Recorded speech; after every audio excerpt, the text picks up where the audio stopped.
Welcome to Indiana Sports Beat Radio. So for the thousands in attendance and the millions watching around the world.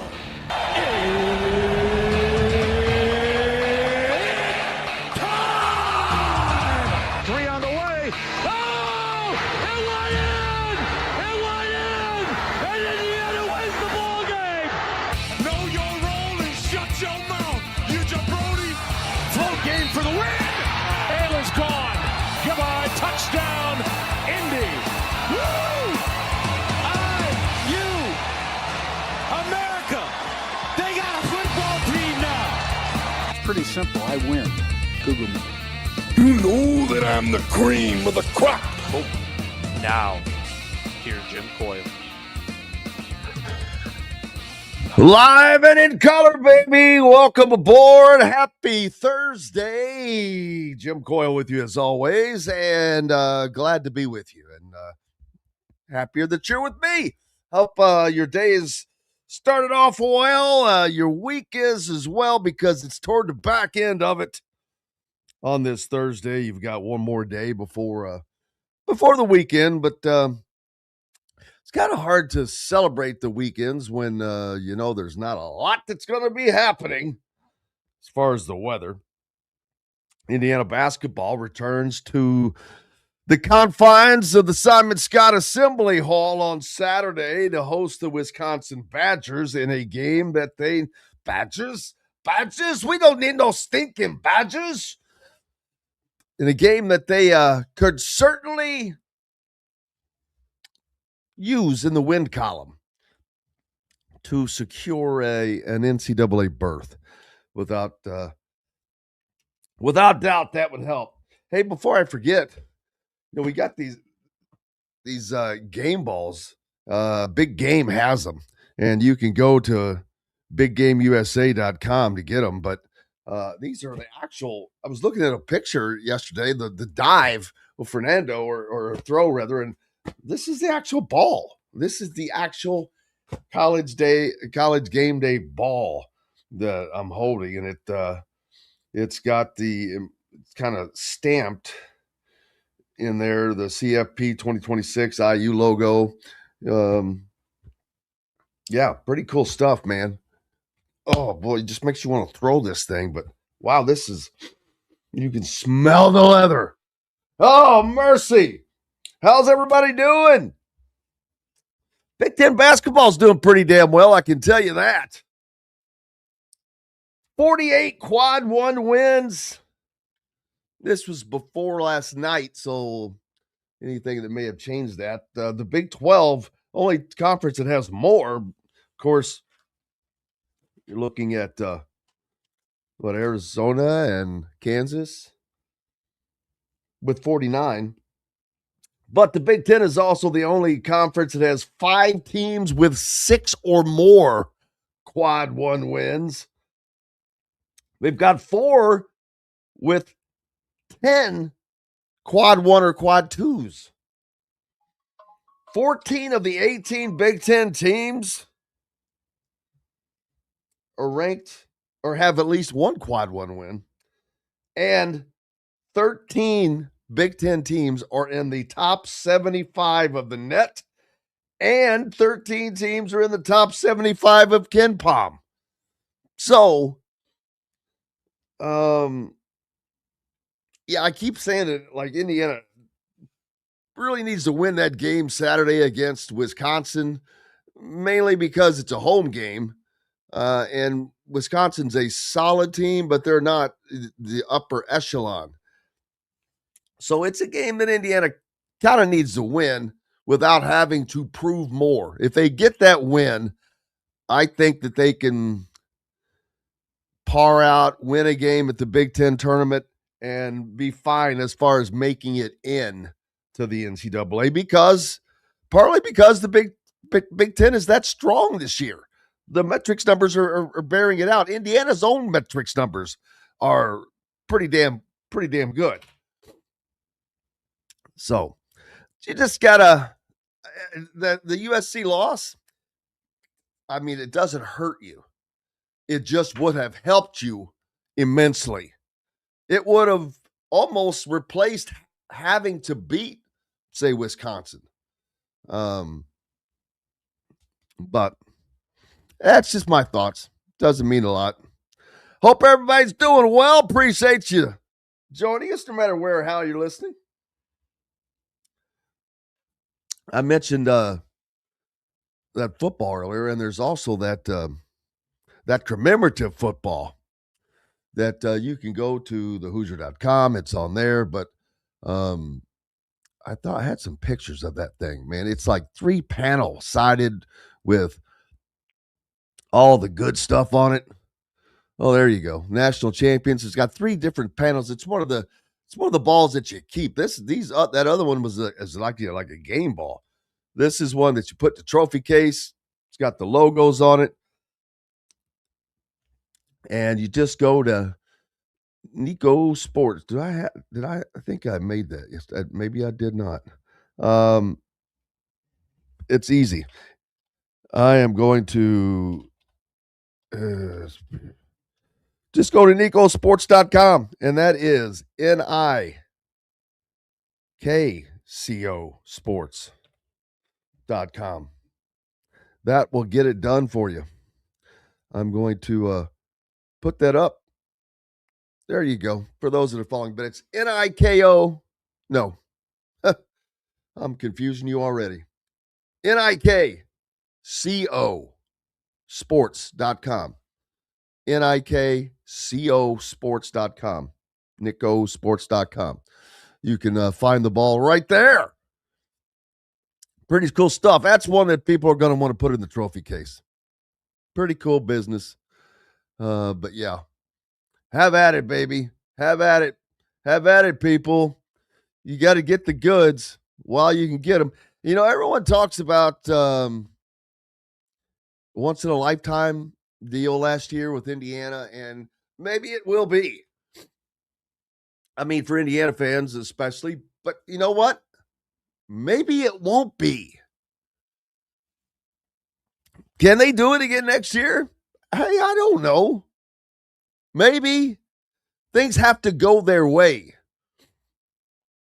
Ohio State is going to be better next year probably than they were this year.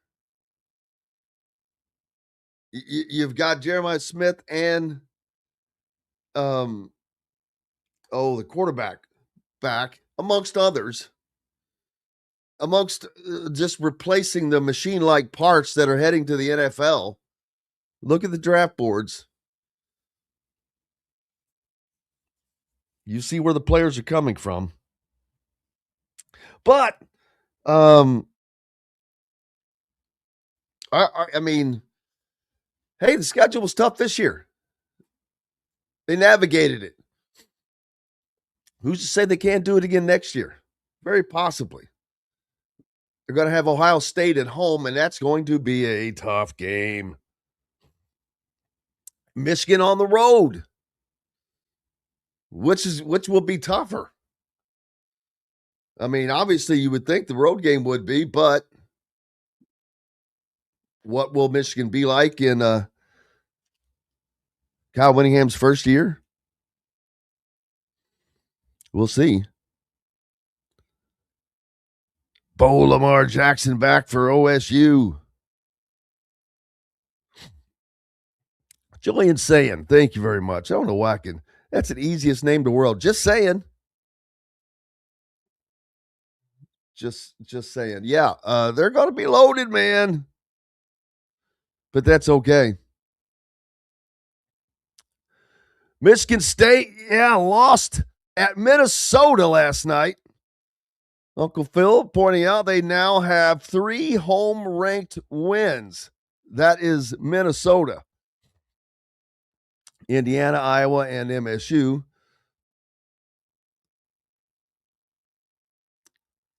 Those are solid wins. See, that's another team right there, Minnesota, that is sticking their nose up into the NCAA tournament. That's what is making this Big Ten so unbelievably, an unbelievable gauntlet. I mean, everybody, Ohio State, Everybody is in the mix.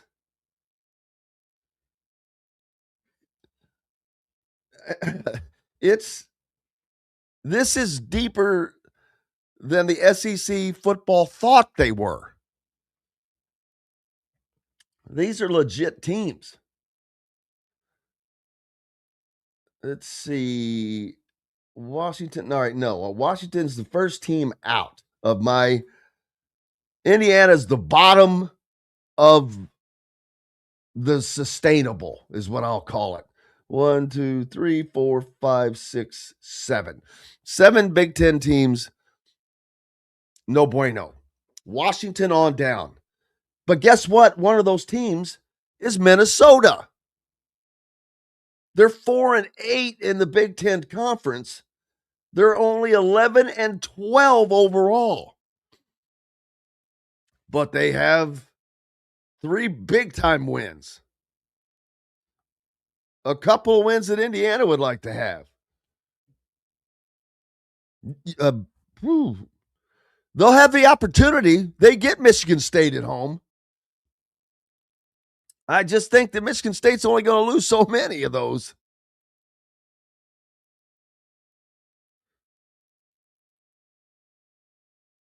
But, man, Minnesota, I don't see them having a puncher's chance, really. Even with those good wins that they have, they're 11-12. That's just so much to make up. Let's take a quick break. Appreciate you being with us. Plenty coming up. We'll talk about it all. Football, basketball, Super Bowl. Frank Cignetti Jr. Here's a little info for you. He's now on the Steelers staff. I didn't know this. He was previously the quarterback's coach for Mike McCarthy at Green Bay, I think in 2018 when Aaron Rodgers was there, and is going to hold the same position with the Steelers. So there you go. How cool is that? Got lots more coming up. Appreciate you being with us. Coach Griff will join us next. Back with plenty more right after these messages. Andy Moore Honda Bloomington has the deals for you, like great savings on the remaining 2025 Hondas. First-time buyers get more than expected. The Honda Civic and HR-V are the most popular vehicles for first-time buyers in the U.S. Andy Moore Honda Bloomington also has a quality selection of pre-certified used vehicles. And check out the selection of Andy Moore Honda Bloomington's 2026 models, like the Honda Passport, Honda CR-V Hybrid, Honda Ridgeline, and more. ISB Radio with Jim Coyle is brought to you exclusively on The Zone by Andy Moore Honda of Bloomington, Bloomington's #1 Honda dealer.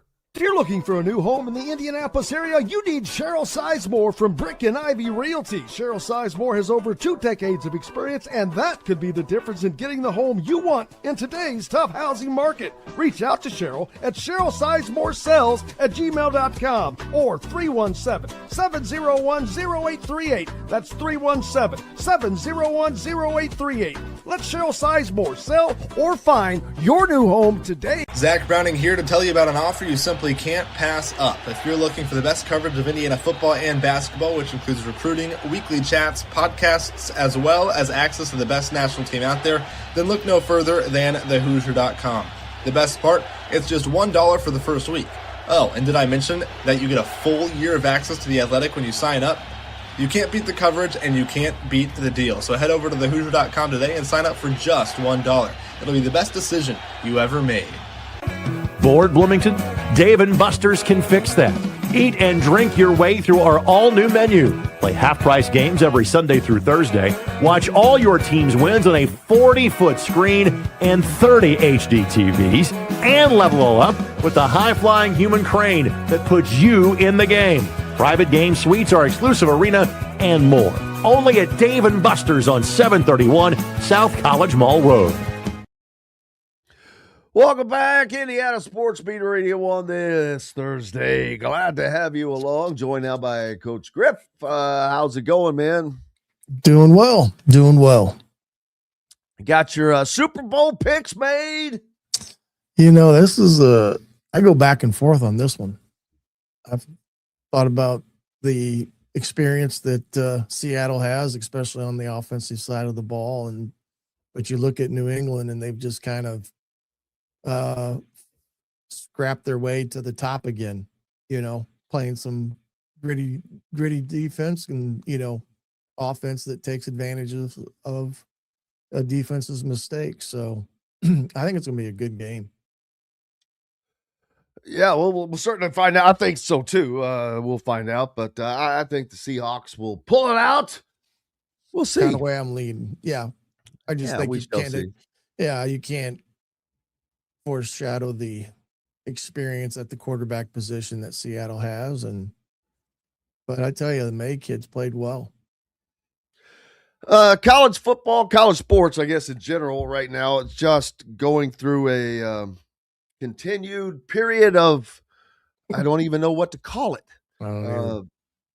But it's it's basically on the brink of anything goes with eligibility in college athletics. We've got a couple of decisions that should be coming tomorrow. One involves Joey Aguiar at Tennessee in football. The other is the kid at Alabama, Bediako, that played in an NBA games. So I can only hope that some right decisions are made here. And Aguiar played 3 years in JUCO. I know. So if he then in turn gets 4 more years of D1, that's 7 years of playing, not having many seasons. That's 7 years of playing. Yeah. See, the old rule would say he'd have, if he was 3 years in a JUCO, he'd have maybe 2. One back or 2, the old depending day. how you look at it. But yeah, and I didn't know you could play 3 years in a JUCO. I didn't either. Thought you had to be done. But I just saw where the Chambliss kid from Ole Miss had his appeal denied.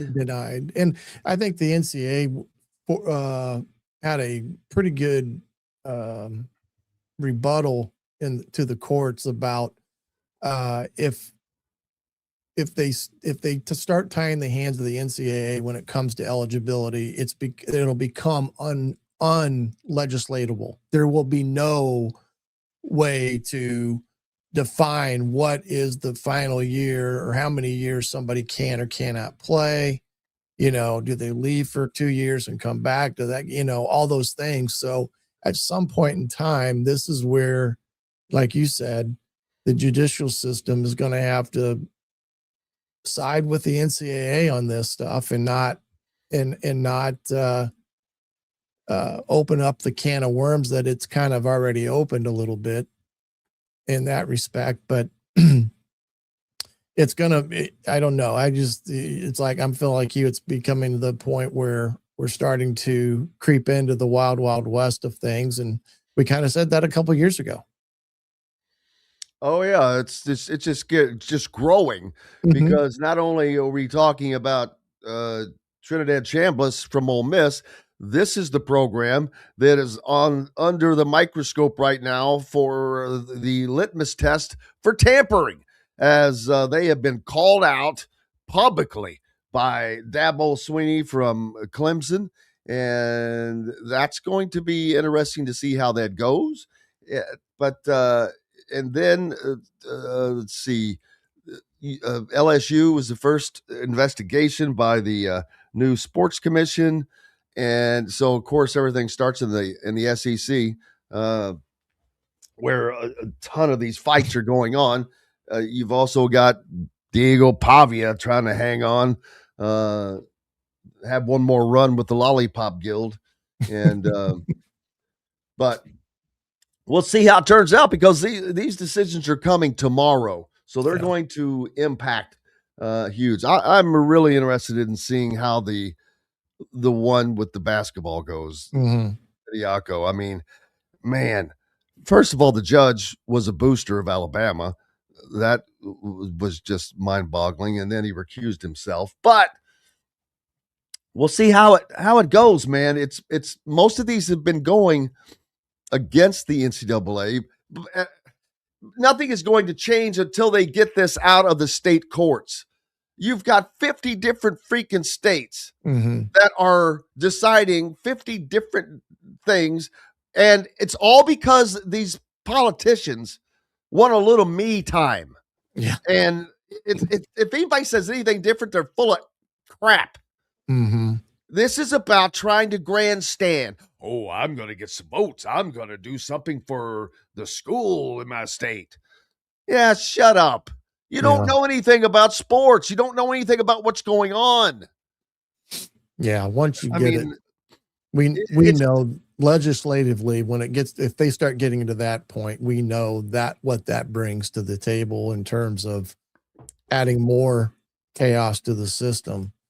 This is where, to me, this is where the presidents and ADs of these schools need to step in and start, whether it's with the NCAA or however they do, they're going to do it now, is that they had no problems with the rules when this thing was on the books, and, no one challenged it way back when.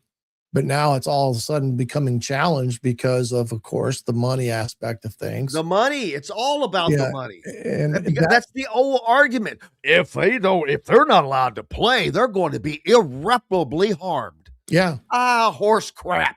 Yeah. They're no more harmed than the guys that were playing 5 years ago that weren't getting this. So, right.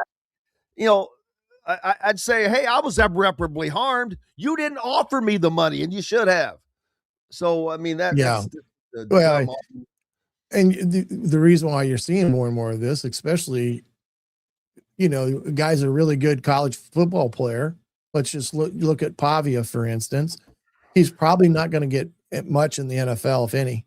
He's going to make a lot more being at Vanderbilt. And that's why he's trying to straggle and stay on, because he's got no shot at the NFL. He's got no shot. So that's why you're seeing this. The guys are trying to make as much money as they possibly can, especially when they get to that age. I get it, but the argument though, it falls on deaf ears for me. Right, they're irreparably harmed. Well, then maybe you shouldn't have played 3 years at JUCO. Damn. Well, that's how the rules were.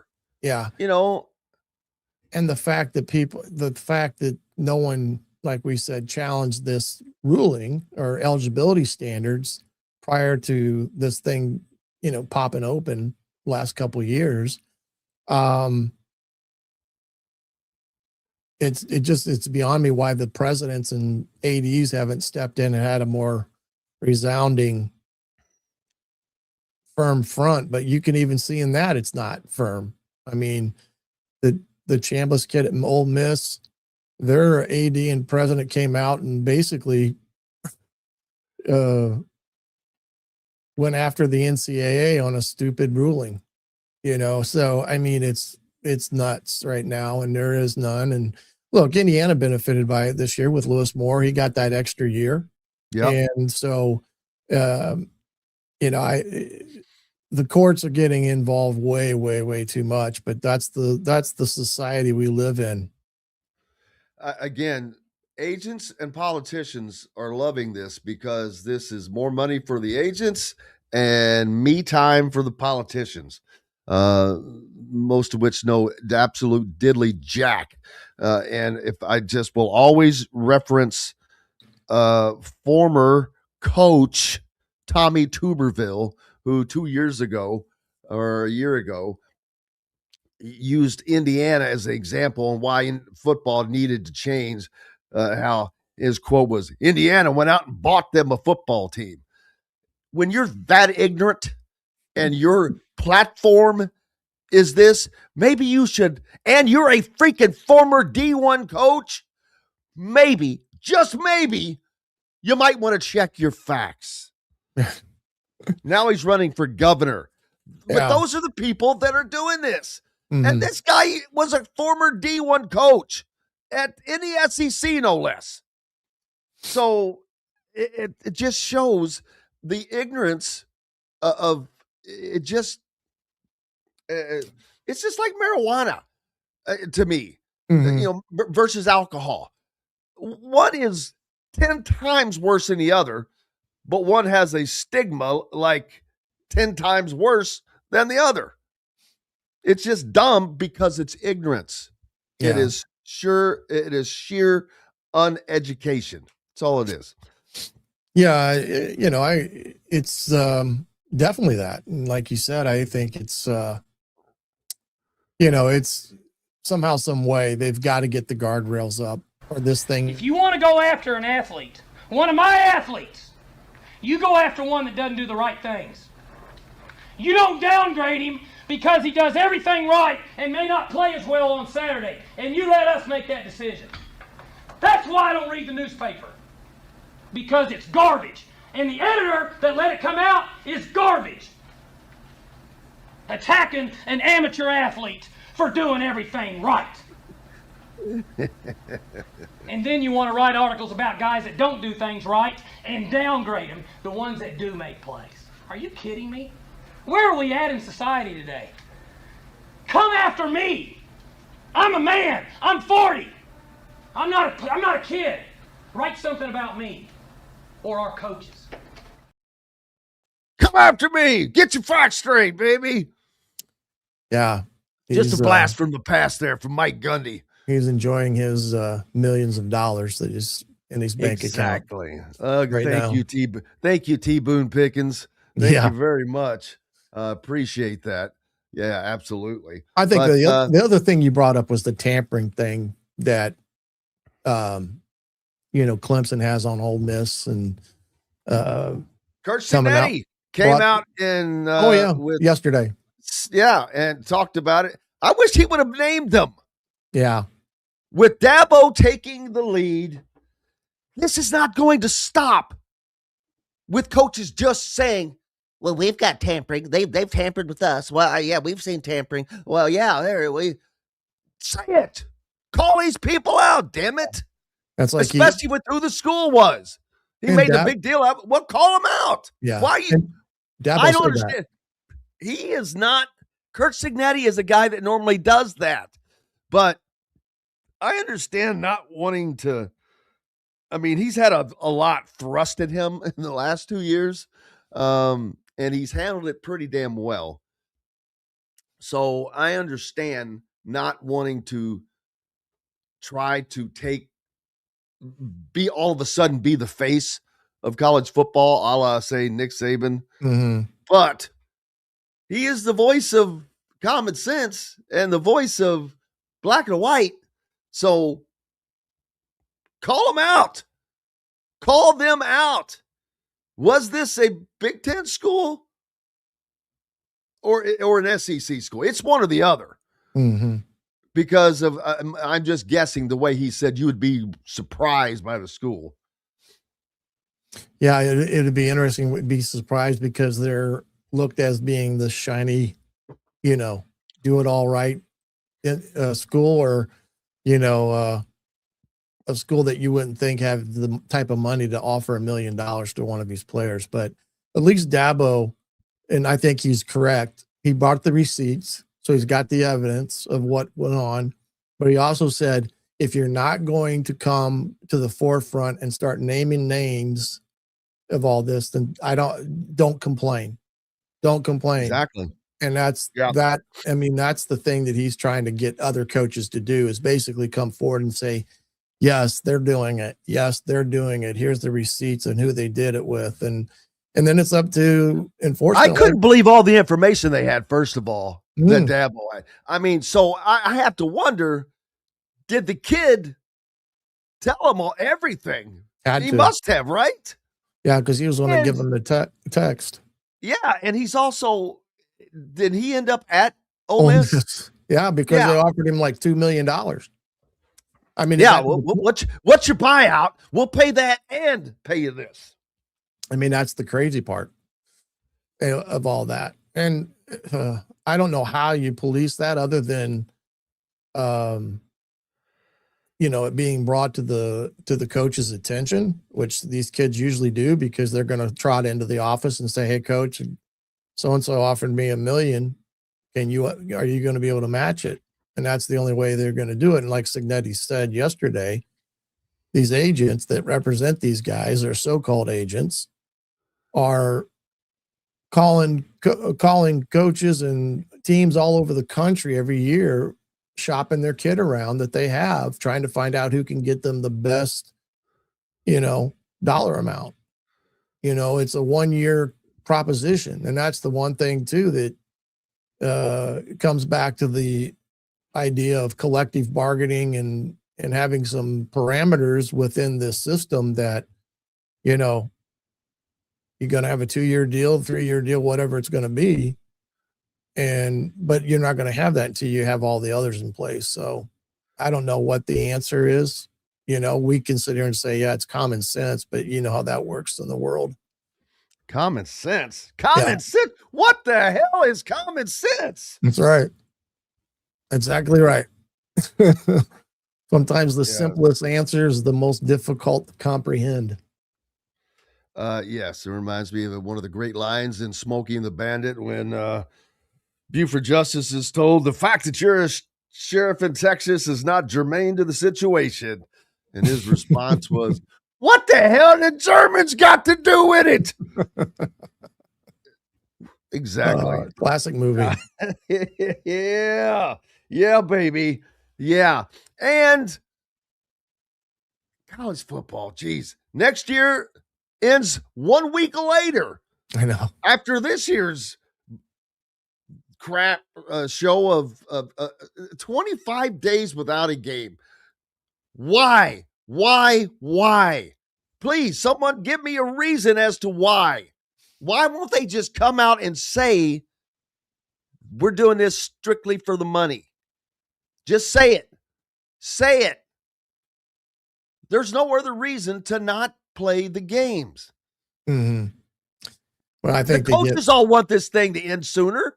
It's too out of whack. Mm-hmm. Well, I think you may have said it, or somebody I heard say it. You're deep in the playoffs and you're trying to work the portal and work kids to keep kids on your roster and stuff. And you got kids jumping in the portal, going to other teams. And, all of a sudden now they're unavailable, especially if the kid's like a backup, an important backup. And all of a sudden they're bolting to go somewhere else. So yeah, that's right. It's the thing with the recruiting, the signing days and all that stuff. They fought for this early signing period, which most of them probably like still. And then you still had yesterday, which was kind of the quote unquote old National Signing Day. And there's hardly anything in the world of news that comes out of that day for especially the P4 schools, because, their recruiting is done. The only thing it allows them to do is talk about their portal commits a little bit more openly, but everything else has already been done. Those kids that signed in December are in class right now on Indiana's campus. Yeah. Damon Williams Jr. Remember him? He is the Washington quarterback that pulled a Darren Mensah move, although he did not complete it because Washington said, yeah, well, no, we're going to sue you, which rightfully so. Now, and now he was asked about it, and he was next to 4 teammates and Jed Fish, his coach, and he said that he understood and appreciated the question. Definitely being 19, you get good advice and you get really bad advice at times, Williams said. We're all human. We all make mistakes. At the end of the day, I'm super blessed to be here with my brothers and my coaches and just at the University of Washington. He was asked what considerations went into his decision to enter the portal in the first place, only to pull his name out. And he said he was grateful that his teammates and coaches have accepted him back. If you're not going to answer the freaking question, don't answer the damn question. Right. I can't stand that. Mm-hmm. It drives me nuts. Just have the guts to say, I'm not going to answer the question. Instead of coming back with some political BS. I'm surprised that doesn't even come close to answering it. I'm surprised they even had him at that event. Just for that reason. What are you going to do? Hey, let's take a break. Dustin Schutte will join us next. He'll get in on the conversation, catch up with him, see what's new. Appreciate you being with us. We've got more coming on this Thursday. Back with all of that and much more right after these messages. The ISC Sports Network is your home for sports content across the Hoosier State. Find us live on TV and streaming or archived on our website and our app. The ISC is your one-stop shop for the content you want to see, including high school sports, college sports, and other great events throughout the year. Subscribe to our streaming service and get access to it all. ISC. Local lives here. If you're looking for a new home in the Indianapolis area, you need Cheryl Sizemore from Brick and Ivy Realty. Cheryl Sizemore has over 2 decades of experience, and that could be the difference in getting the home you want in today's tough housing market. Reach out to Cheryl at CherylSizemore@gmail.com or 317-701-0838. That's 317-701-0838. Let Cheryl Sizemore sell or find your new home today. Andy Moore Honda Bloomington has the deals for you, like great savings on the remaining 2025 Hondas. First-time buyers get more than expected. The Honda Civic and HR-V are the most popular vehicles for first-time buyers in the U.S. Andy Moore Honda Bloomington also has a quality selection of pre-certified used vehicles. And check out the selection of Andy Moore Honda Bloomington's 2026 models, like the Honda Passport, Honda CR-V Hybrid, Honda Ridgeline, and more. ISB Radio with Jim Coyle is brought to you exclusively on The Zone by Andy Moore Honda of Bloomington, Bloomington's #1 Honda dealer. Dave & Buster's Bloomington is the place to eat, drink, play, and watch. Enjoy half-price games every Sunday through Thursday, a new menu to dig into, and next-level upgrades like private game suites, the high-flying human crane that puts you in the game, our exclusive arena, and more. Only at Dave & Buster's Bloomington, 731 South College Mall Road. Welcome back, Indiana Sports Beat Radio. Human crane, baby. Need to get Dustin Schutte on the human crane as he joins us now. Coach Griff with me as well. You ever been a human crane? Human crane? Yeah. No, I don't even know what that means. Get it over at Dave & Buster's, man. Oh, there we go. Yeah. I'd do some skee ball over at Dave & Buster's. Or what? Can you imagine watching a game as the human crane? They got those gigantic wall TVs.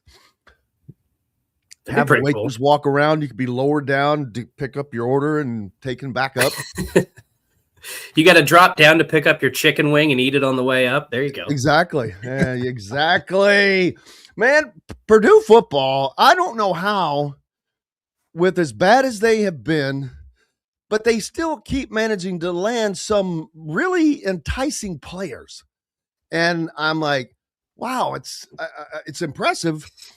I mean, but I want to make sure that this is coming across as intended. I'm like, wow, how they land that dude? Because I know NIL can't be where they need it to be or want it to be, but they brought in a lot of guys over the last couple of years, so they have the ability, obviously, to get out and bring guys in, and at the end of the season or during the season, I thought that it would go better than it did last year in his first season, and I'm not judging, but it didn't go very well. Although you're not in the best conference when you're trying to rebuild. But I'm still, the main point, I'm impressed with some of the guys they've been able to land. Yeah, I think it's the situation is a little bit twofold. Number one is, from my understanding, Purdue did not spend all of its NIL money or whatever the rev share money last year when it was out recruiting. So it had some in the holster to be able to spend for this year's class. And my guess is because of when you go through a coaching change and you have, 60, 70, 80 players who decide to enter the transfer portal, you're just trying to build a roster at that point. You're not necessarily being too choosy on who you can bring in. And so I think that that's probably one of it. I think they could be a little bit more deliberate. And the other part is you only have to go out. I think they've got 29 players coming in, which is still a lot. Even in today's era, that's still a lot of players that you have to bring in through the transfer portal. But at the same time, it's not. They had over 50 last year that they had to go out and get. So I've been a little bit surprised by it too. I think the offseason with some of the coaching changes that Purdue made, people were scratching their heads and fans were a little bit upset. They brought back Kevin Kane, who was their defensive coordinator in 23 and 24. And obviously things went pretty poorly those 2 years. And so a lot of people were fired up about that. But I think the fact that they've been able to go out and get some big names, the running back from Minnesota, Fame, I'm going to butcher his last name, Ijaboy, is a big addition. Jarrett Gibson out of Texas. They've got some good pieces there. But he also kind of took the Curt Cignetti model, where he seems to me he's valuing production over potential, getting a lot of players who performed at a high level regardless of where they were. And so I don't know that was the case last year, but a lot of the players that you see have had, all conference caliber seasons at their previous spot. So I'm intrigued. I think that you are building some level of chemistry. I think NIL and rev share is in a little bit better place than it was a season ago. And, we'll see what this staff assembles. I think there's still a lot of question marks. Purdue fans have had to go 2 straight years without a Big Ten conference win. So they're eager to see this program kind of get back on track. And that, again, I'll keep saying this, that doesn't mean it has to be Indiana-like success where you're all of a sudden a college football playoff contender. It's right now, just get into bowl eligible, win some Big Ten games, first of all, and then get into bowl eligibility conversation. Yeah, the Big Ten has to get some of the meat, as I guess I'll call it, of the conference to be better. And I'm not saying that they're not better, because a lot of this is based on perception of people who can't get certain things out of their head. The SEC, once again, if you look at the way too early top 25s, I think you'll probably find about 9 SEC teams versus 8 from the Big Ten. Again, you got to have Tennessee in because they were so damn good last year, ranked every week without a single win over a team with a winning record. Not a top 25 team, not a single win over a team with a winning record. But that was a team that was in the top 20. Oh, yeah, they got beat, didn't they? Vanderbilt, they got beat too in the playoff by Iowa. Yeah. The SEC, they won 2 games in the playoffs or whatever it was, and that was against themselves. Still, you can't. They can't stop themselves from this. It's just Texas. Oh God. Well, we were wrong about Arch Manning last year. We were just a year off. It's this year he's going to be the Heisman winner, and he's going to lead Texas to be a number 1 just because. Well, by God, it's Texas and it's Arch Manning. So, horse crap. Yeah, well, I don't understand either. And I'm not trying to pretend like I know who's going to be the best team in college football.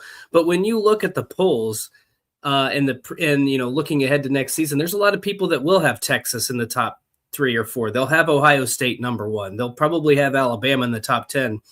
And I don't know what the last one was. I think Indiana was probably 4 or 5. Cignetti has kind of proven over the last 2 years that he can rebuild in a hurry and make his team a championship caliber team. Now, I don't know if Indiana is going to be the best team in the country. I don't know if they're top 5. I don't know. But we're getting to the point where I understand why we have these preseason polls, but it's beyond the point of ridiculous now because nobody knows, especially in today's era with the transfer portal. You don't know who's coming in. You don't know how they're going to fit. You don't know how they're going to mesh. It's a tired exercise at this point. I would rather wait till we get to week 4 or the end of September before we start ranking these teams. But got to have something to talk about. Got to have some preseason fodder. But a lot of this too is just Greg Sankey and the ESPN machine kind of hyping up the SEC every single year. They have different metrics and statistics and strength of schedule and all that favors with their FPI that favors the SEC for whatever reason. I don't know. I don't understand the math on it. But I think until we kind of get away from that, you're still just going to see the SEC get the benefit of the doubt simply because it's the SEC. Coach? No, I agree. I said it before. They need to take the polls and throw them away until about week 5 or 6, where everybody's got a data set that's not just the preseason games. But no one will ever agree to that, unfortunately. No, I know. Because everybody's got to get, we got to get ours out because that'd get the eyes. Well, then everybody's got to get theirs out. It's stupid. Well, and that's why, you talk about setting the narrative. That's what they do. That sets the narrative in that respect. I mean, Texas was they ranked 2nd in the country or 2 or 1 in the country when it came out last year? I thought they were 1, and I thought it was weird. Texas was Penn number 1, State, and Ohio was number State. 2, and Clemson was number 4. Yeah. Well, Texas. So 3 out of your top 4. Yeah, it took a while for Texas to even drop way down because they lost early to Ohio State, right, and Columbus only by a touchdown. But first game of the year, I mean, I get that. They never did anything. Yeah, that's what I meant. They just hung around and hung around and hung around. It's because it's this false belief. It's a false narrative that these people just can't get out of their head. They're still living in an era of college football that we're not in. We're not in the era where certain teams cheated, but the entire SEC cheated. So yes, I know other teams did too, but I'm not talking about teams. I'm talking about an entire damn conference and they don't have them locked down. So this is a different era, and I don't care what Alabama did during that era. Yeah. I don't care. It's not relevant to today in any way. Is it relevant? Period.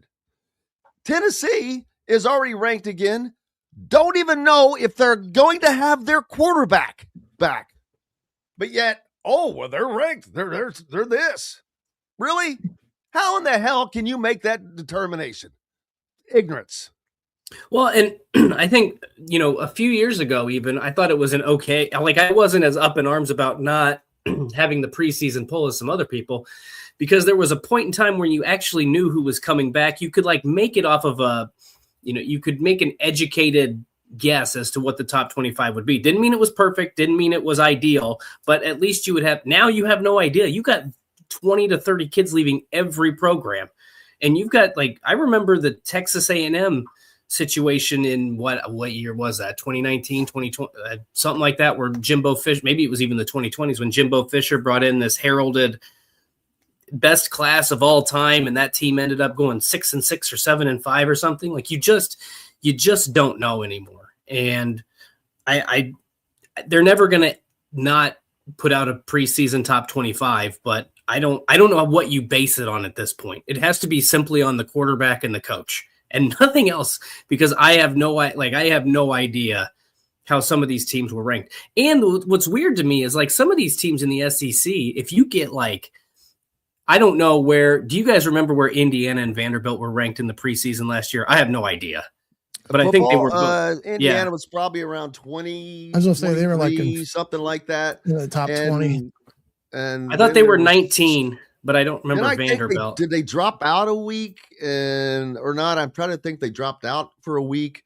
I know that Brett McMurphy didn't have them on his poll until after they were 3-0.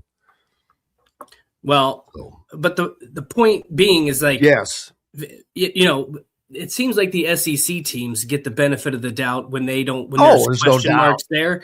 And but you're never going to see an Illinois, an Indiana, Purdue, just because they have a great quarterback who runs his mouth. They're never going to get the benefit of the doubt in the preseason top 25. But if Mississippi State or Auburn or a Vanderbilt has that, then they're probably going to get the nod. So I don't know. It's just, we talk about this, and then in, 6 months, we're going to have a preseason poll that we're all bickering about and not understanding why each team is placed where it's placed. Well, that's like what Kurt Stignetti said yesterday during the Big Ten Network's coverage.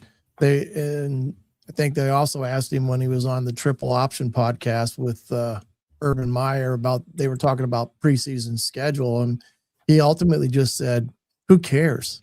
The main schedule the only schedule I care about is really the 9 Big Ten conference games that we play.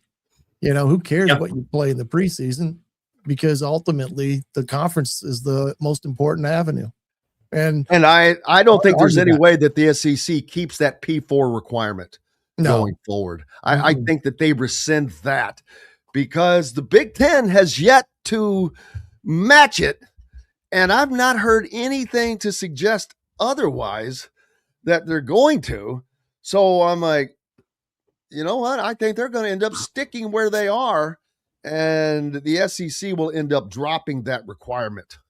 Yeah. And for people who think that won't happen, the Big Ten 10 years ago, whenever it switched to the 9-game conference season, said no more FCS games.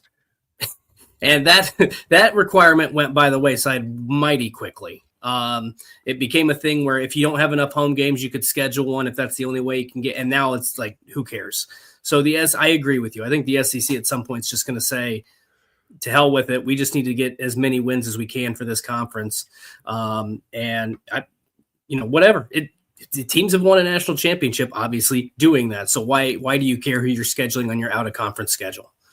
Yeah, and they're, in week 11 or 10 or whatever, they're playing Troy and all these other non-con games, which is weird. But when they get a dose of this 9-game conference schedule and what it does, they like to complain, well, the SEC beats up on each other. That's because you can't beat anybody else. But when they get a dose of 9 conference games and what that does to teams, these marginal teams like Tennessee that didn't beat a single damn team with a winning record, they're going to get marginalized. They're going to be exposed. It's going to expose the teams that don't really belong there, in my opinion. Yeah, I mean, that's what it's done with the Big Ten. I mean, you've had some years where the Big Ten looks really deep, but this past year, outside of the top 3 teams, it was not a great league. There was some good teams in the middle of the pack, but it wasn't like those teams ever really fought at the top. Like Illinois was supposed to be really good. They were average. I mean, I think they're above average for an Illinois team, but Iowa was a solid football team, but they weren't great. USC, what the hell? USC. And I have a theory about USC, but well, USC just signed this gigantic recruiting class. Great. You got a bunch of young guys. Is that what USC needs right now? No, they need guys that can win now. Lincoln, I'm like, dude, Lincoln Riley, you're already behind and you're building through the recruiting. I'm like, bro, you're not going to catch up here. And they've just been spinning their wheels as far as there's not gaining any traction in Big Ten play. We've only got about 30 seconds before we have to take a break, just so you know. Okay, can I leave this? Wait, can I be on the next segment? I'll leave this. Oh yeah, I'm planning on it. Okay, I do have a theory on USC. I'll leave it on a cliffhanger, a teaser for the next. There you go. For the next segment. Coach Griff, do you have a theory on USC? Not really. See, there's those inquiring minds right there. We've got more coming up. Appreciate you being with us. Back with it and more right after these messages. Dave & Buster's Bloomington is the place to eat, drink, play, and watch. Enjoy half-price games Sunday through Thursday, plus a new menu and next-level upgrades like private game suites and the high-flying human crane. Only at Dave & Buster's Bloomington on South College Mall Road. Zach Browning here to tell you about an offer you simply can't pass up. If you're looking for the best coverage of Indiana football and basketball, which includes recruiting, weekly chats, podcasts, as well as access to the best national team out there, then look no further than thehoosier.com. The best part, it's just $1 for the first week. Oh, and did I mention that you get a full year of access to The Athletic when you sign up? You can't beat the coverage and you can't beat the deal. So head over to thehoosier.com today and sign up for just $1. It'll be the best decision you ever made. You're looking for a new home in the Indianapolis area? You need Cheryl Sizemore from Brick and Ivy Realty. Cheryl Sizemore has over 2 decades of experience, and that could be the difference in getting the home you want in today's tough housing market. Reach out to Cheryl at CherylSizemore@gmail.com or 317-701-0838. That's 317-701-0838. Let Cheryl Sizemore sell or find your new home today. Andy Moore Honda Bloomington has the deals for you, like great savings on the remaining 2025 Hondas. First-time buyers get more than expected. The Honda Civic and HR-V are the most popular vehicles for first-time buyers in the U.S. Andy Moore Honda Bloomington also has a quality selection of pre-certified used vehicles. And check out the selection of Andy Moore Honda Bloomington's 2026 models, like the Honda Passport, Honda CR-V Hybrid, Honda Ridgeline, and more. ISB Radio with Jim Coyle is brought to you exclusively on The Zone by Andy Moore Honda of Bloomington, Bloomington's #1 Honda dealer. Bored, Bloomington? Dave and Buster's can fix that. Eat and drink your way through our new menu. Play half-price games every Sunday through Thursday. Watch your teams on the big screen and level it all up with the high-flying human crane. Private game suites and more, only at 731 South College Ball Road. Indiana football accomplished what no other team ever has. Big Ten, Rose Bowl, Peach Bowl, and CFP national champions. The Hoosiers have etched their name into the history books as the first 16-0 team in the modern era and possibly the greatest college team ever. A limited edition of only 5,000 commemorative national championship footballs has been released. 3 full panels embossed and stamped with every championship logo and fully licensed. Get your piece of history today at the link on your screen.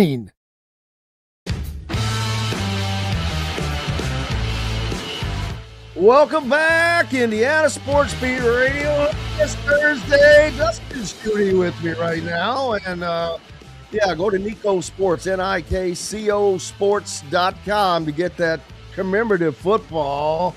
Mr. Schutte, the cliffhanger. He's got a theory on USC.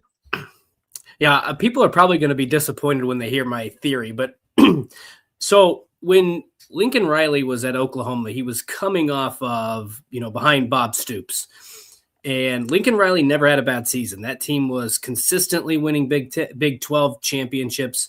That team was in the college football playoff somewhat regularly.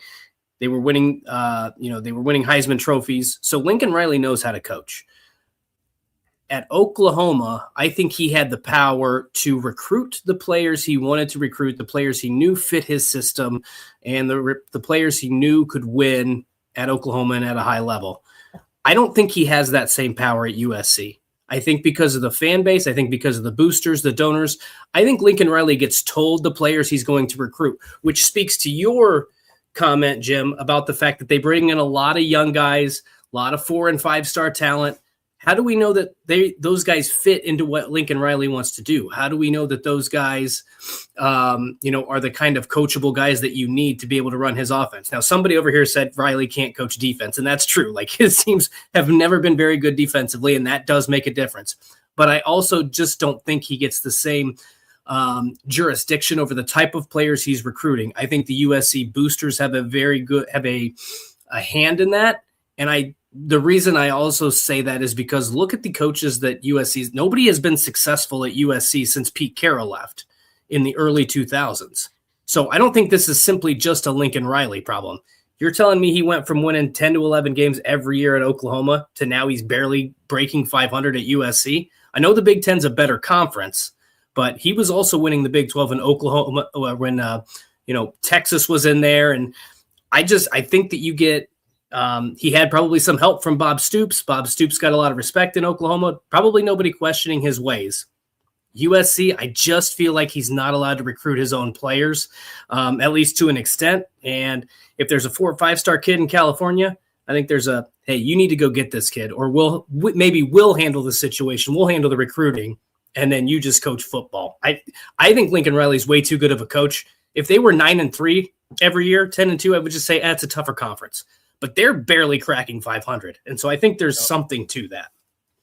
They were the only Big Ten team that lost a meaningful bowl game, and they lost in overtime, though. So, and what just think about it. If Big Ten would have had that extra win, I mean, that would have just put a bigger stamp on what the dominance that they just had in this season. But yeah, USC, maybe their payroll's not as high now as it was in the early 2000s when Reggie Bush and those guys were there, as we all know. Yep. But yeah, it's just weird, especially when I know that Lincoln Riley's a good coach.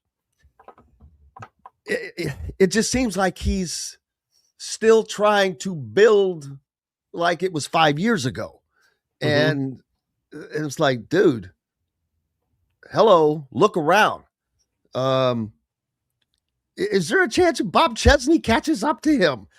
Just moved to UCLA from James Madison and did his best Kurt Signetti at halftime of the Indiana game, no less, the other night with the, we're going to win a Big Ten championship, blah, blah, blah, blah, blah. I'm like, all right, yeah, but what else you going to say, I guess? Hey, we're going to come in sixth in the Big Ten Big Ten. Right. But I mean, those teams are too big, Dustin. They're in the third largest media market. Maybe that's a problem because you're in the third largest media market. They don't have community. I mean, if you think about all these other Big Ten schools, even Oregon out in Eugene, that's a community. Los Angeles, second largest metropolitan city in the United States. So yeah, it's hard.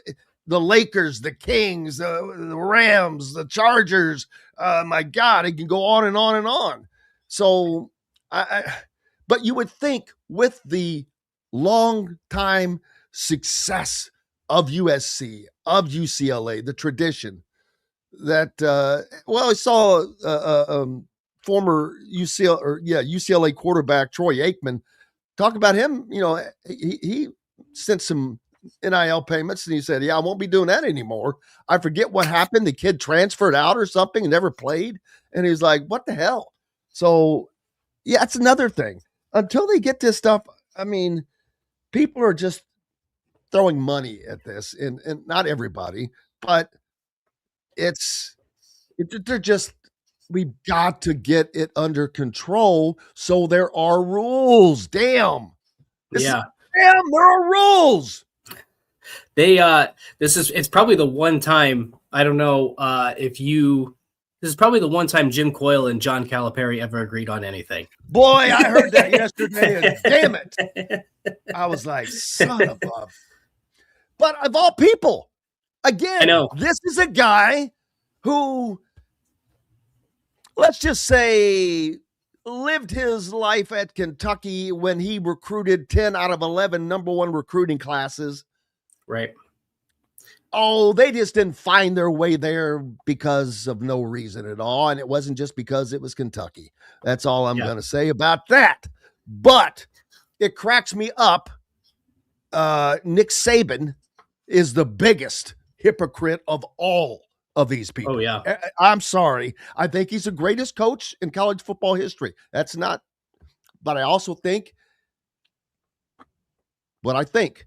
But it's also what everybody thinks. It's what everybody knows. Jimbo Fisher called him out immediately. So It's not like this is a secret. Gee whiz. But then to act like you're holier than now, it's beyond aggravating. Yeah, I agree. This whole offseason was frustrating. I ended up not watching a lot of those shows, but I saw the clips of them.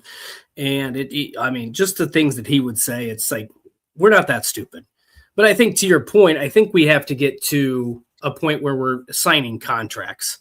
And they are signing contracts, dude, but they're not worth the paper they're written on. Mensa had a contract.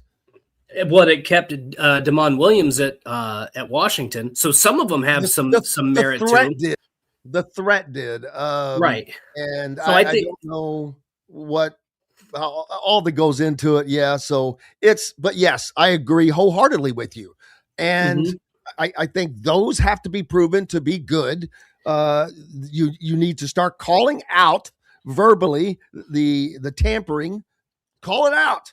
And so let's have stuff out there. Some have started to mention that. And what was that? What Brendan Sorsby, right? He went to Texas Tech, got a hefty payday for that. But he had there was a he was under a 2-year cut. Yes. So that's the kind of stuff that you're going to need. If you want to leave, that's fine. But here's the buyout, or you're going to pay this, whatever the case may be. And I think that there will be some schools that say, yes, we need that quarterback to be a championship contender. It's worth the money. But there's going to be a lot of players that they're going to say, do we really want to spend X amount of dollars on this offensive lineman, on this wide receiver, or do we feel good about who we got in this room? And I think that would cut down, at least to an extent, some of this transfer portal stuff. And I don't know what the answer is. I'm not a lawyer. I don't know any of the legal stuff that happens. I don't know. I'm very, very uneducated on the restraining orders and all that nonsense. But I think if you at least get contracts with buyouts, that would at least sidetrack at least some portion of the transfer portal situation. Joe 4980, he's all up in arms about Lane Kiffin.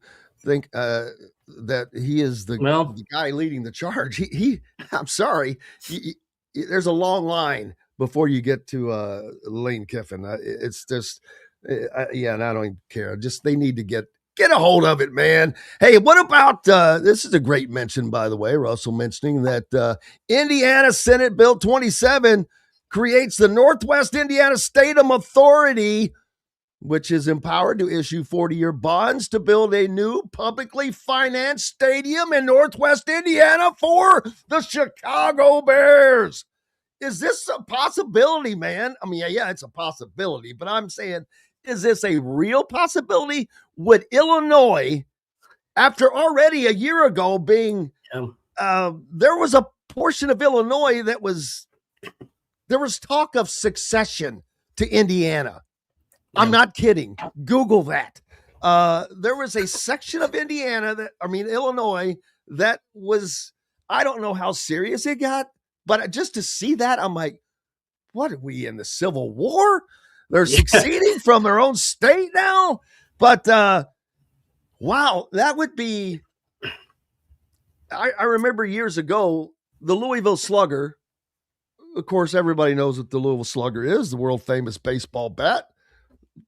Originated in Louisville, was made in Louisville forever. Oh yeah, you got. I've been to the museum.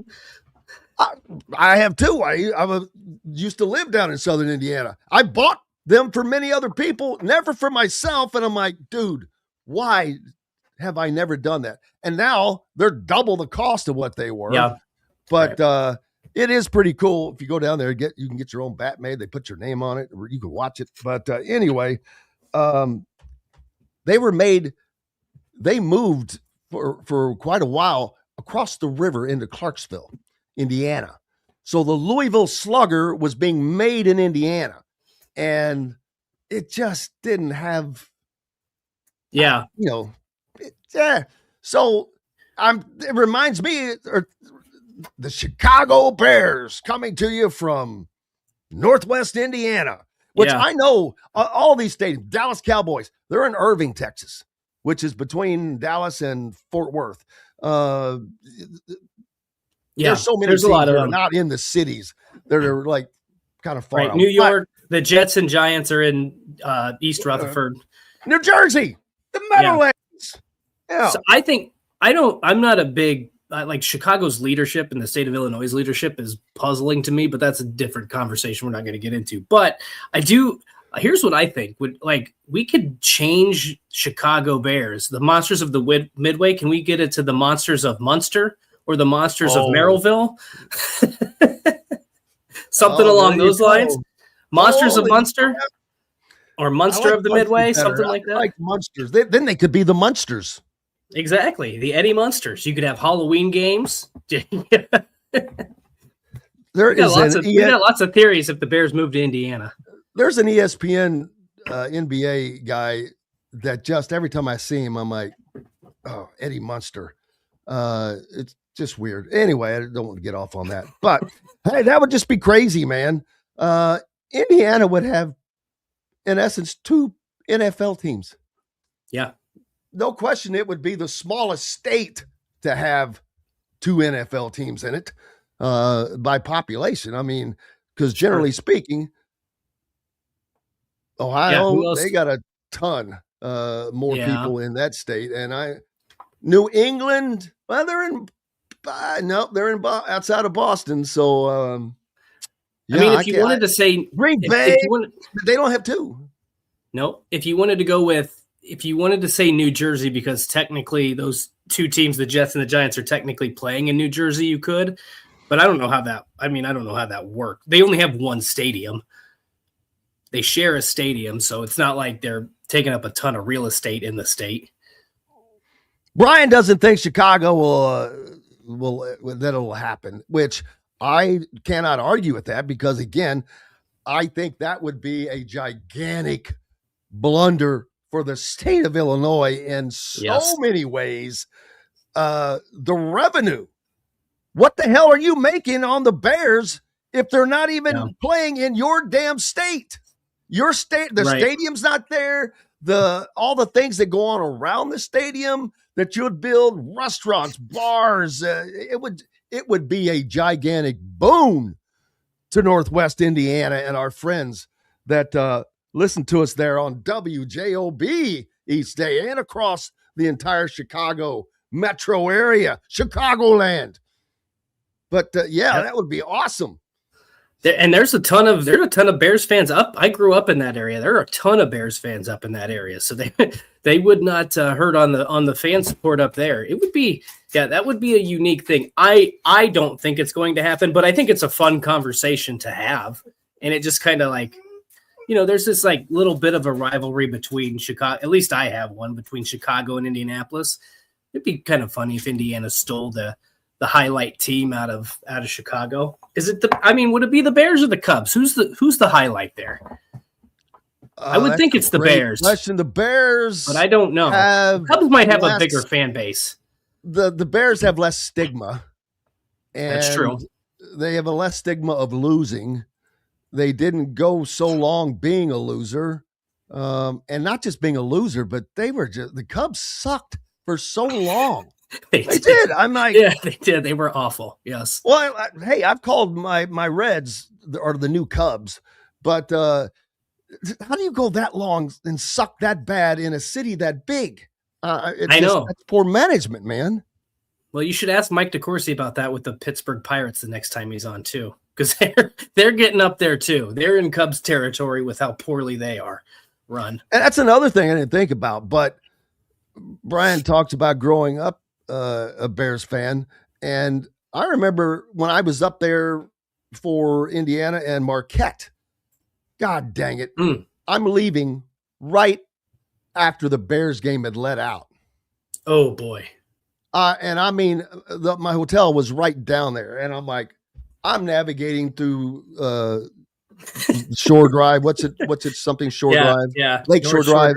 Lakeshore Drive. I'm like, are you effing kidding me? People are turning around in the middle of the street. It's just, oh my God.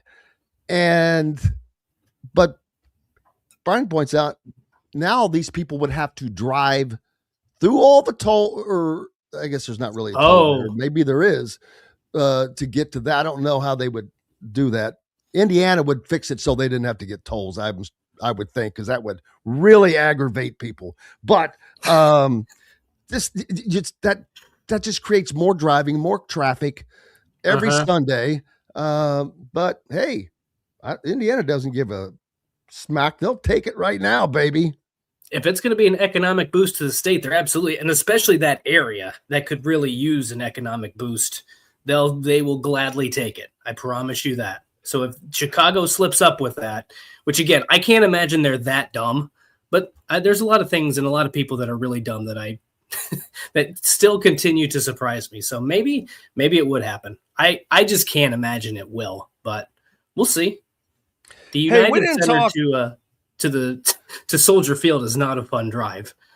We didn't talk any, and you know what? First of all, Soldier Field is it's just one of those places that I'm sorry, other than them turning it into a freaking spaceship, which I'm like, wait, whoa. How do you take this historic memorial monument of a stadium, Soldier Field, and turn it into this? I don't know what that crap they turned it into with this spaceship looking thing. I was there for a game back in 2010.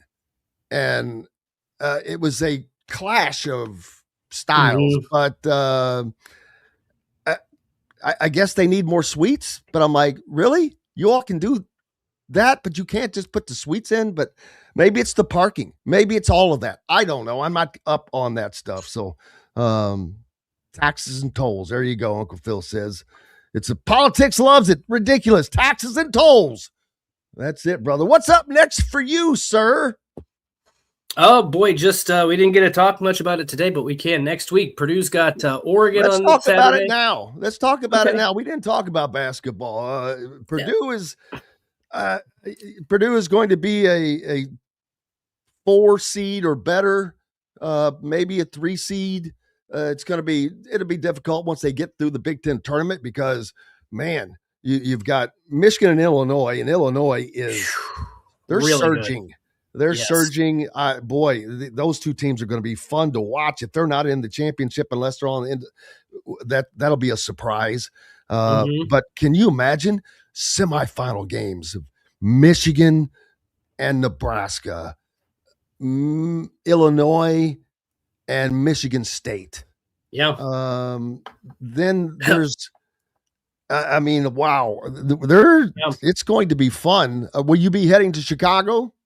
That's the plan. I will be. So it should be a fun tournament. They've got. I will be as well. So we'll be doing a show up there together with you. Hopefully. That sounds good. But yeah, I mean, Oregon this weekend, then next weekend a tough road trip at Nebraska, at Iowa. After that 3-game losing streak, if they want to stay in the Big Ten race, and as you mentioned, try to get a 2 to 3 seed in the NCAA tournament. That's a critical stretch. And then after that, at home against Michigan, Indiana, and Michigan State. So this is by far the toughest month on their schedule. So we'll see what they're made of here over the next couple of weeks. Yeah, Big Ten has been really good this year. We've known that for a while now, but I still think that the only teams that I've seen from the Big Ten that I think can win a national championship is Michigan, Illinois, and Nebraska. Those are 3 teams that have clearly separated themselves.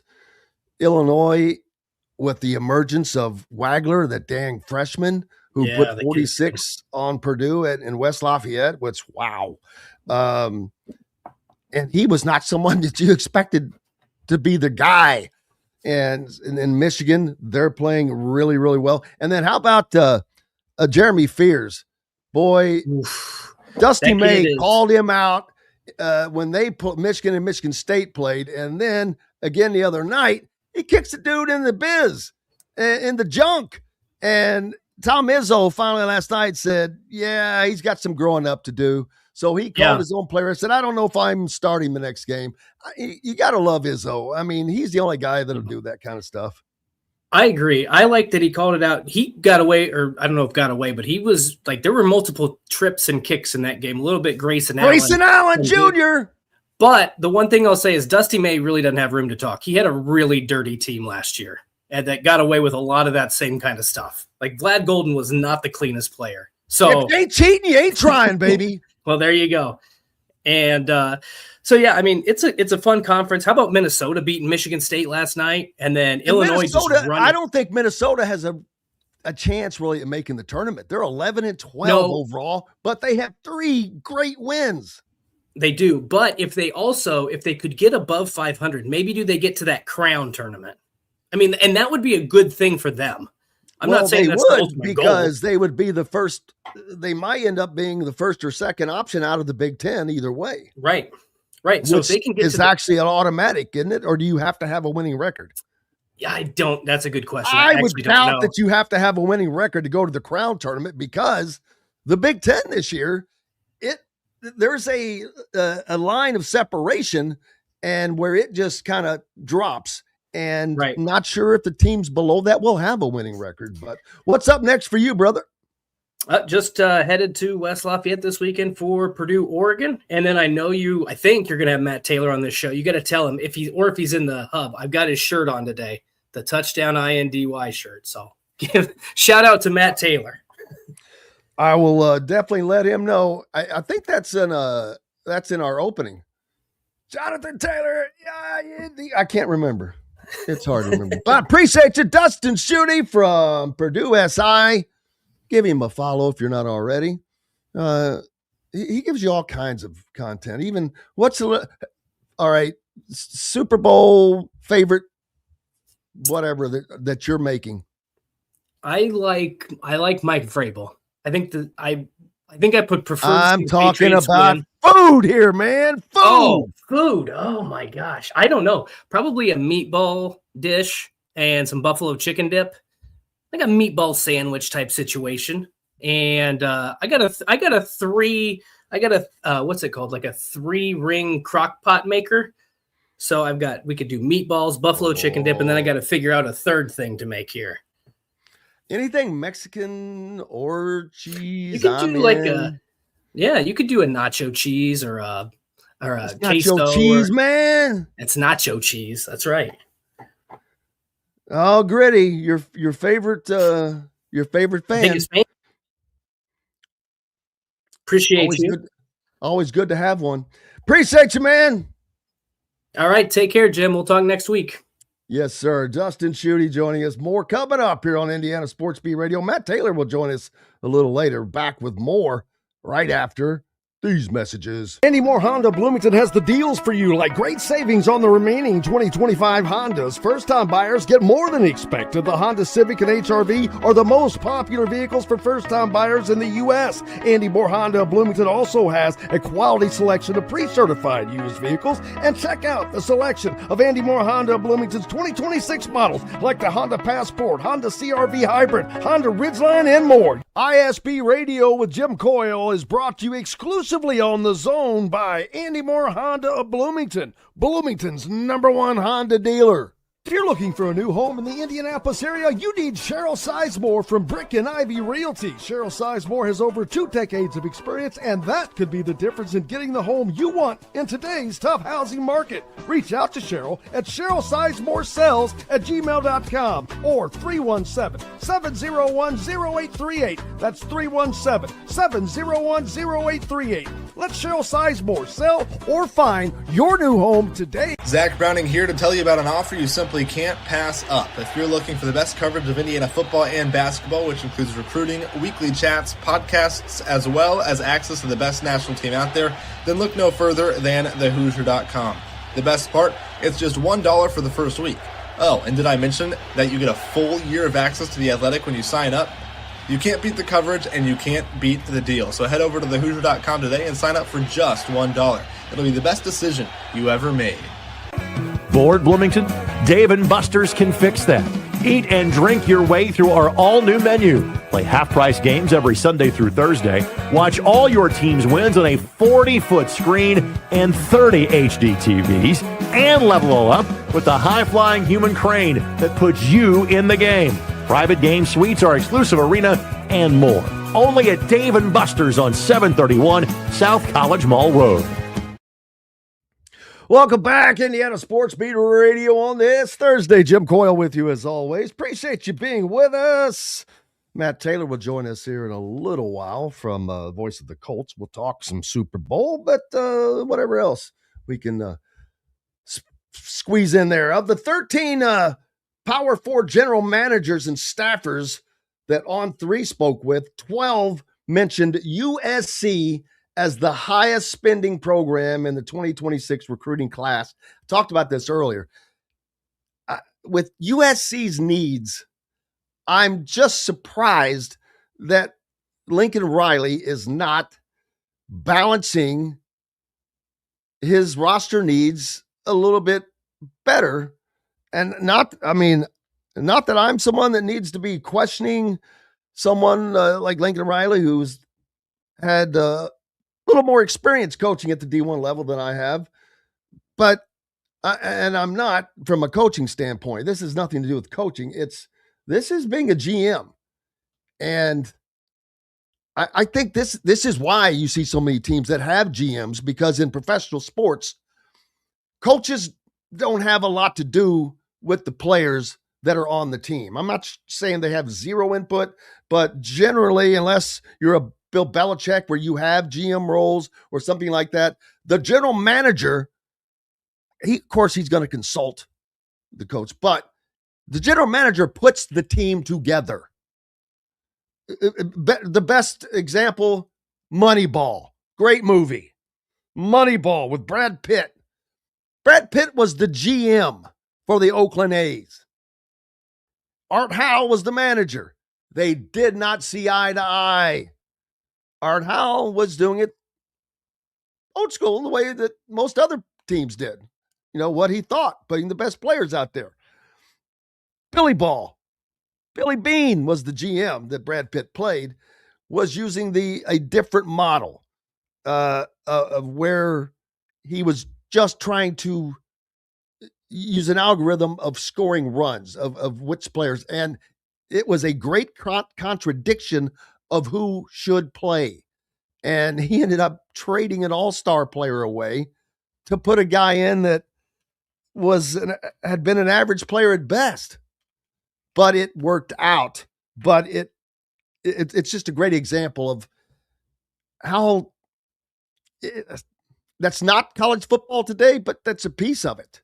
The coaches definitely play a much bigger role in that, if not a big role. But if you listen to Nick Saban, well, he didn't know what stars the players that they recruiting were. Yeah, horse crap. Really? So if a guy was a 1-star or a 5-star, which Alabama probably recruited 0 to no 1-stars, but I that's just a comment that I find very difficult to believe. So anyway, it is what it is. I need to get a better clarification on quote unquote NIL packages for players, because we see these and we don't really see numbers very often. Sometimes we do. Someone put up earlier that they thought, I forget who it was and what they were making, but it was a little lower than I expected. Oh, it was Julian saying like 2.4 million. Well, seems to be a little low for a quarterback that is on the number one team in the country, or one of those number one teams in the country, that was a Heisman finalist last year.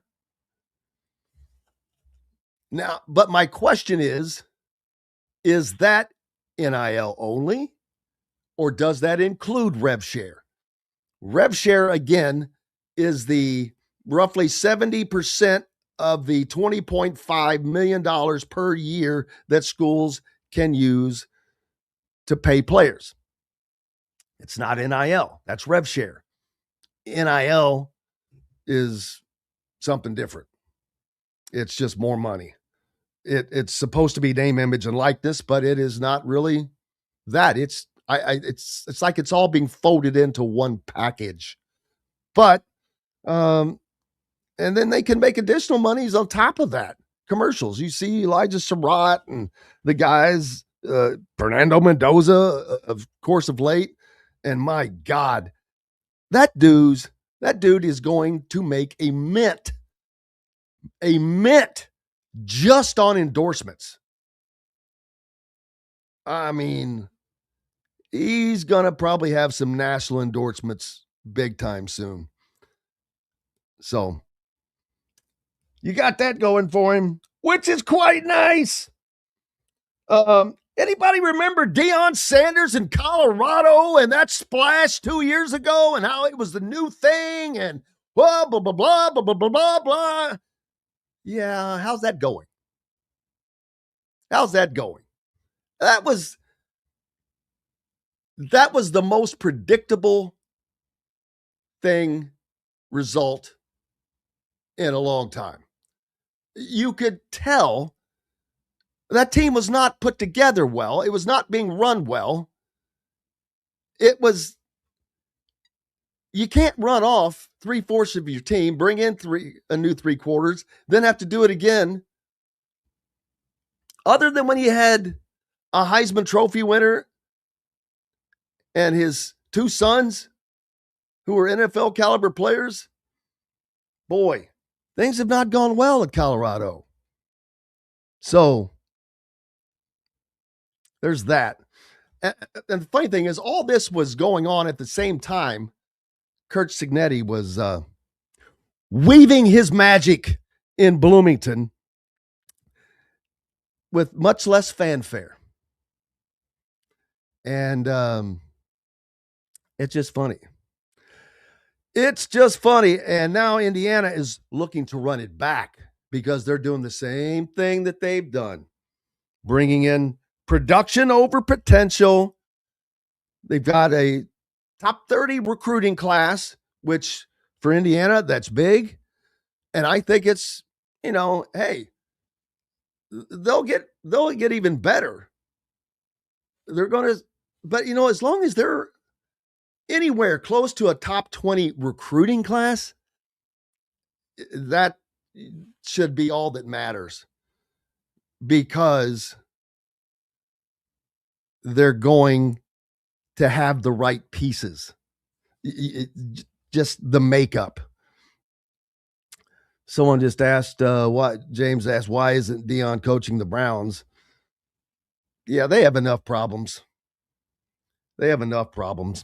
Prime's idea of the fine details are his players' footwear in class. Yeah. Sunglasses and all of that. Yada, yada. Whatevs. Great player, great guy, but, the posse on the sideline and all that stuff, it's not football. And it does not lead to winning football. And it hasn't led to winning football. And it's definitely not sustainable. It was a flash in the pan, and it has been downhill ever since, baby.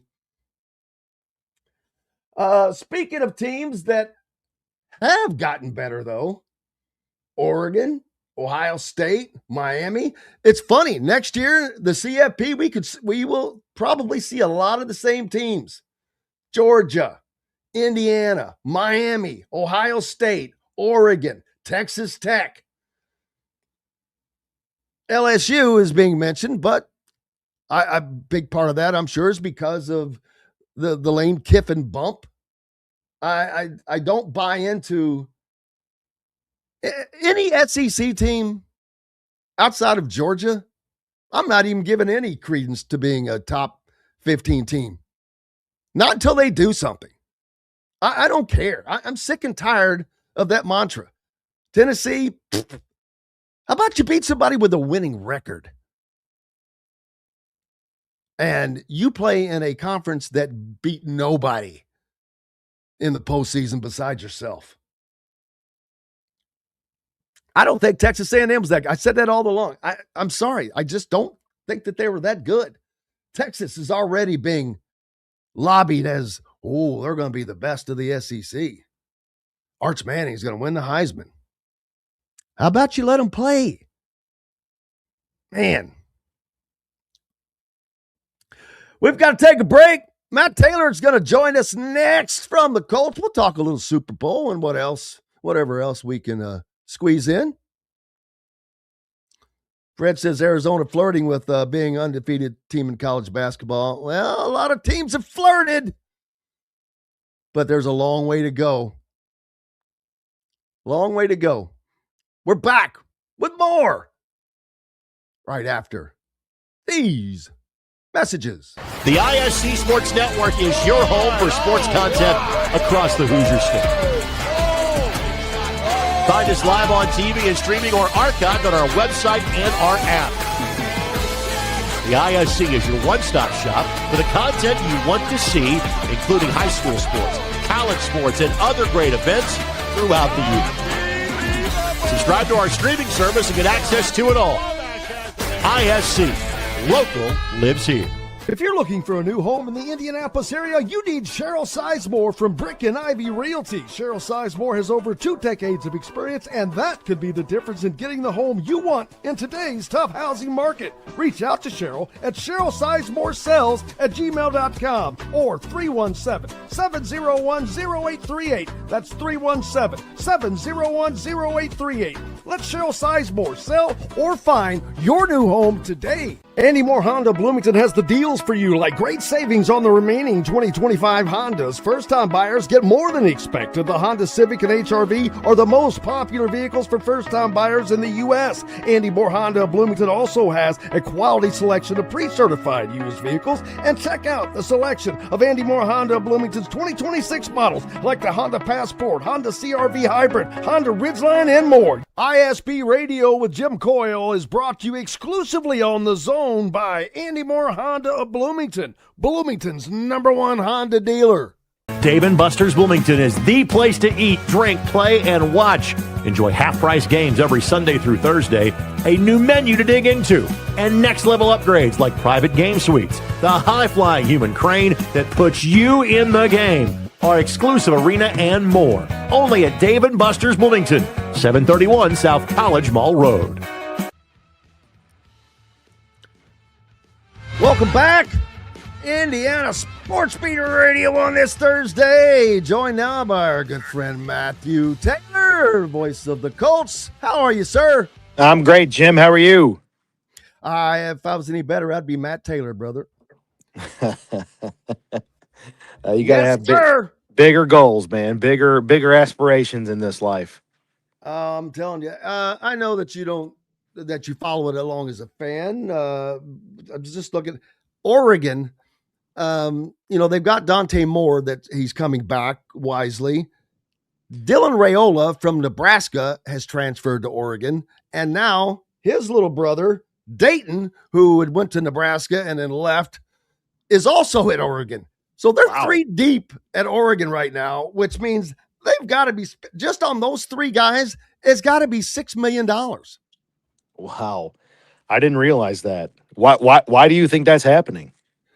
Well, for one thing, Raiola is finally wised up. He spent for 2 years as a freshman and sophomore starting for Nebraska, which it just didn't go very well for him. And I'm not sure how great of a QB coach that Matt oh, damn it.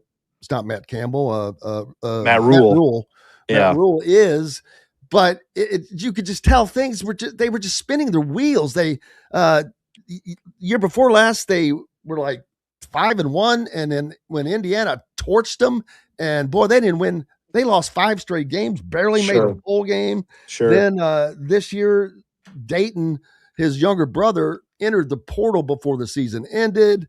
And I just think that he's looking at Dante Moore and knowing that, all right, Dante Moore is going to stay for 1 more year. Then he's gone. I can go to Oregon, get paid, and be the QB in waiting. Dante Moore sat behind what was it? Dylan Gabriel. Yeah. Dylan Gabriel. And who sat behind Bo Nix, I think.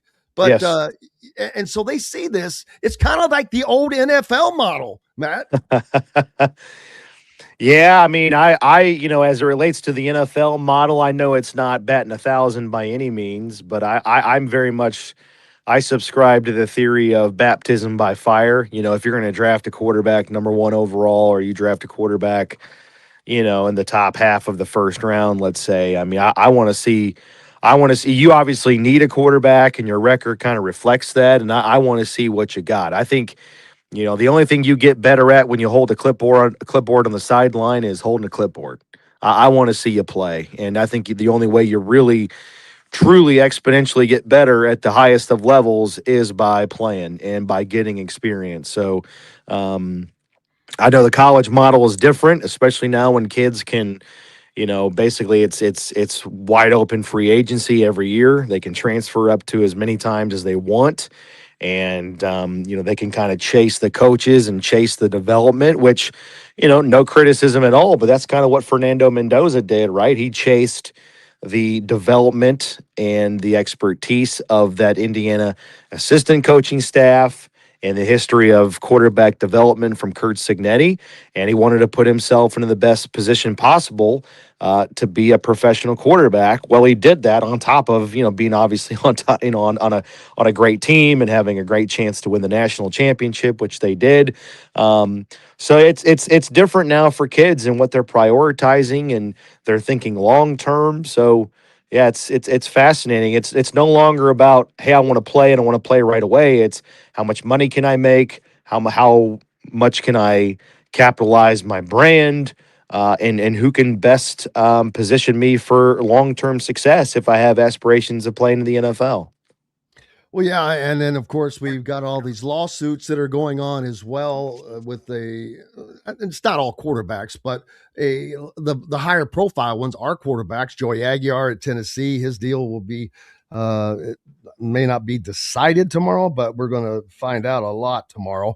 Then you've got the difference though. He has a potentially an NFL future. Then you've got Diego Pavia, who is also trying to get one more year.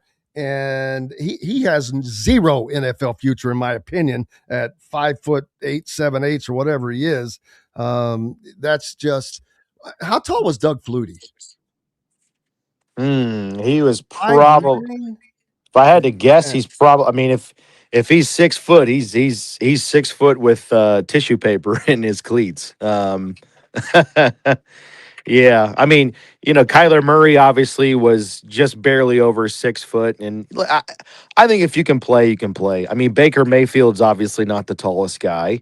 Patrick Mahomes isn't the tallest guy. I mean, the knock on Kyler Murray coming out was that he's too small and he's not going to be able to see over the line. I mean, I don't necessarily buy that. I mean, he hasn't had a ton of success in the NFL, but I don't think it's because he's too short, because he didn't have any problem finding wide open receivers, playing in the SEC at Alabama.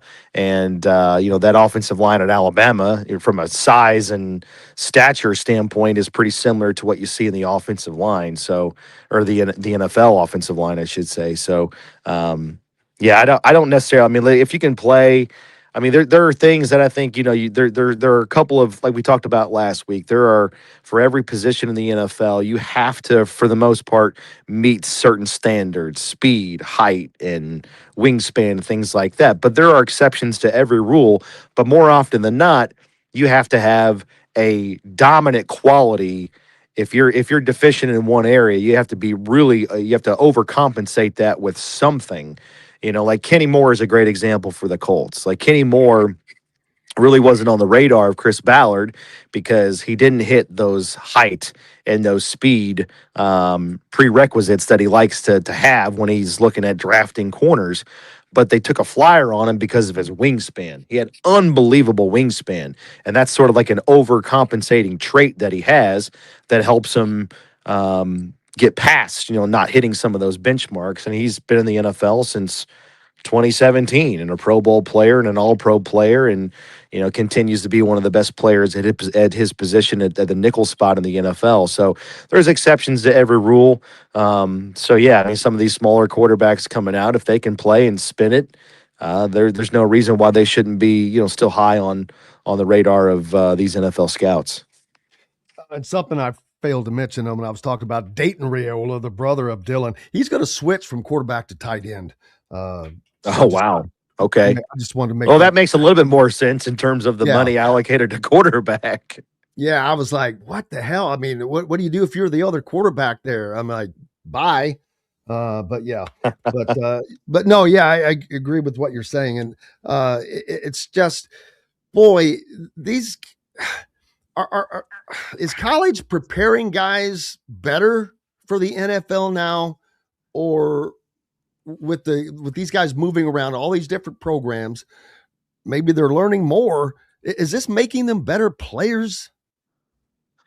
That's an interesting question. I think, I'm not an expert in this, but I think that the for me anyways, just as a casual observer of the college game, I think the college game is turning more into, in terms of sophistication, turning more into the NFL. I mean, what we saw in the national championship game is maybe a good example of, Indiana and Miami, two older laden teams. The starters on both sides of the ball were in their 20s, right? So depending on your redshirt years and guys still, dealing with the lingering effects of COVID eligibility and things like that, which we're obviously getting towards the tail end of, thank goodness.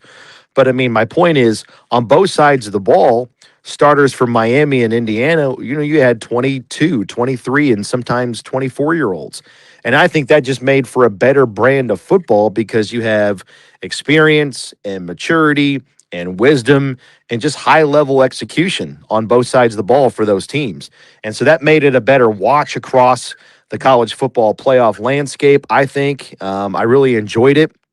And so with guys staying longer in college, and this is just as I'm painting with a broad stroke here, right? So don't get me wrong, this doesn't apply for everybody, but I mean, guys now have more of an incentive to stay in college football longer because they're getting paid, and so they're, for lack of a better term, they're in the oven longer and they're cooking longer and they're getting a little bit more seasoned and they're getting stronger and they're building up that that wisdom that you need to play at a high level in the NFL eventually. So I think you are seeing guys maybe be a little bit more ready to take on the NFL. You're always going to have your juniors that come out early because they're going to strike while the iron's hot. But I think those guys have development and they've got some acclimation they have to kind of ramp up to as it relates to getting ready for the NFL. But I think you're going to start. You're already starting to see guys stay in the college game longer, and that makes them a little bit, I think just all around maturity wise more equipped to handle the NFL because they've already dealt with what it's like to have money, what it's like to deal with fame and circumstances as far as those things go. And, I think they're just body-wise and maturity-wise, I think just a little bit more ready to go if they stay in college longer. And you're starting to see that because of financials paying these guys to be amateur athletes. This year, the draft is going to be in Pittsburgh. And I was just thinking about this last night. Indianapolis is, without question, the best city in America to put on major sporting events, whether it's the NCAA tournament, whether it's the Super Bowl, even though it's usually cold here, but it's inside. But it doesn't matter. They handle all of these things with a great aplomb, the CFP, all of that. Pittsburgh, to me, might be the greatest sports town in America. No. I'm talking old school, man. You go back to the old school Steelers, the Penguins, the Pirates. It's just such a great freaking sports town. Baseball, football. I think we're talking about two different things. Okay, there's a lot of sports history there, but in terms of being a great sports town to host big events and for people to get around quickly and efficiently, Pittsburgh cannot hold a candle to the city of Indianapolis. Well, I can't say that I haven't been there, so I will. I'm going to say, have you been to Pittsburgh lately? There ain't a whole lot going on. No, yeah, I was just going on it was more about the history, but all right, I've got 10 seconds. What's up next for you, buddy? Combine in a couple weeks. Yeah, so we got Super Bowl, and then, the NFL is a beast that never sleeps. So as soon as the Super Bowl is over, 2 weeks later, here comes the Combine, and the slate is wiped clean for all 32 teams. So looking forward to that. Looking forward to seeing you up there as well. We'll talk more about the Combine next week, brother. All right, man. I look forward to it. Have a great weekend. You too. Thank you. Matt Taylor, voice of the Colts, joining us. Wrapping it up. Thanks to Coach. Thanks to Dustin Schutte. Most importantly, each and every one of you. We're back tomorrow to do it again. Finish out your week. Go out and have yourselves a great one. Stay tuned for Glass. Until tomorrow, I'm Jim Coyle. I will see you on the radio. Thanks for listening to Indiana Sports Beat Radio. Be sure to subscribe to our YouTube page for more clips and team coverage of Indiana basketball, football, and more. You can also find full episodes and tons of other content on thehoosier.com. We'll see you next time for another edition of Indiana Sports Beat Radio.